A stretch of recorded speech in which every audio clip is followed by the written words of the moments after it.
Pepe coin.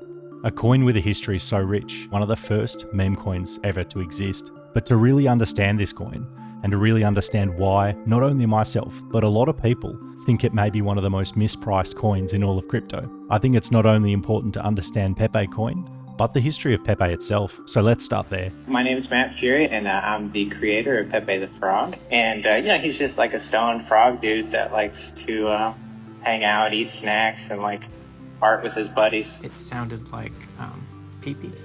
To go pee-pee. So Matt Fury is an American cartoonist and artist, best known for Pepe the Frog. And Pepe the Frog came out in the early 2000s with his appearance in Matt Fury's book, Boys Club. Feels good, man. Now, feels good, man was a quote that started appearing quite a lot in Reddit, 4chan, and all over MySpace.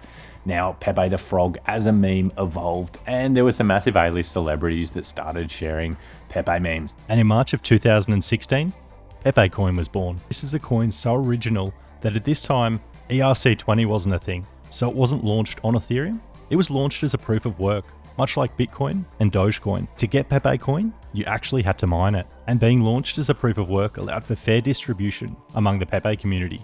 It was launched with the ticker Pepe, and it was overwhelmingly loved by the community and seen as a happy thing. However, it wasn't long until that changed with the 2016 presidential election. The white supremacist movement has taken over the meme Pepe the Frog. Going to be recognized as the guy that made this shitty meme. Donald Trump shared a Pepe meme where it was like Pepe as Trump or whatever, and then all the Nazi stuff, and Hillary Clinton put out an explainer saying that Pepe was a symbol of the alt-right.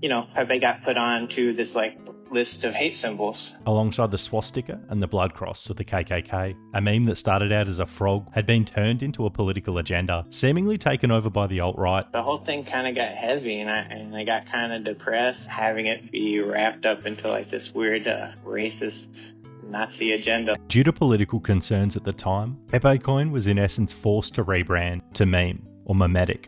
And although they later embraced the change to memetic, it really harmed the project being known by two names, Pepe and Meme. But the team kept building. And in March 2017, Ethereum's founder Vitalik Buterin recognized Pepe coin with a tweet about the enterprise Pepe coin alliance. And a bit of backstory there, so Vitalik originally introduced Prometheus, one of Pepe Coin's founders, to Bitcoin at Decentral in Toronto, Canada during 2012 to 2013. And due to their connection there, Prometheus had shared Pepe Coin launch with Vitalik in 2016. The team kept building, and in August of 2017, Pepe Coin launched Kekspace, which was arguably the first decentralized NFT exchange, as it wasn't until January 2018 that the actual NFT token standard was introduced. Now, the Pepe coin community created Kekspace largely to trade their rare Pepe cards, as a lot of the Pepe coin contributors and community members were also contributors and holders of rare Pepe.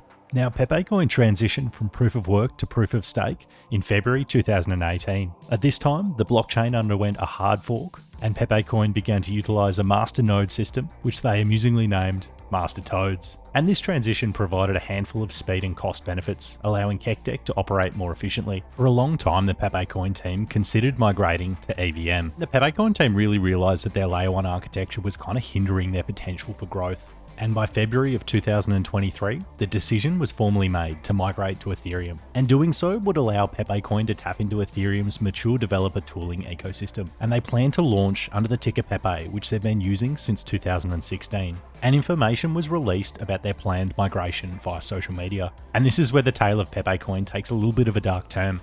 Their migration was front-run by another project with the name Pepe. And this is the larger Pepe, which even today is hyper successful. Here's a tweet that I think sums it up really well. It runs pretty deep. They stole our idea, our changing the game narrative, even our logo, and ran with it. These guys don't want things to change. This wasn't just an attack on us, it was an attack on crypto to keep the never-end token assembly line rolling. You know what they can't steal? Our ability to innovate and release our planned groundbreaking technologies and our community building games and applications. We devs will relentlessly dev our way to the top. At this point, Pepe had not only stolen the limelight, but they'd stolen the ticker. So the project continued with their EVM migration plans and launched with the ticker Pepecoin to avoid confusion. In May 2023, OKX listed Pepe. To follow on the 5th of May, Binance listed them, and on November 13th, Coinbase and Robinhood listed Pepe. Gemini, who had listed Pepe and owned a large amount of supply, put out a disclaimer on the Pepe listing page because of the significant dumping that was going on. The disclaimer is still there today. a token with a dubious history of scams and insider manipulation, listed on all major crypto trading platforms, while overlooking the predecessor, Pepecoin, the OG, a project that has consistently been building and continues to innovate in the Web3 space. And this is where the Pepening comes in. And the Pepening is where Pepecoin flips the imposter Pepe. And if you haven't seen it, DC Roth has a great video on the Pepening. And even at today's prices, that puts the price of each Pepe coin at about $50, or 126x from here. Pepecoin distinguishes itself from other meme coins by offering a robust ecosystem and tangible utility, setting it apart from purely speculative tokens.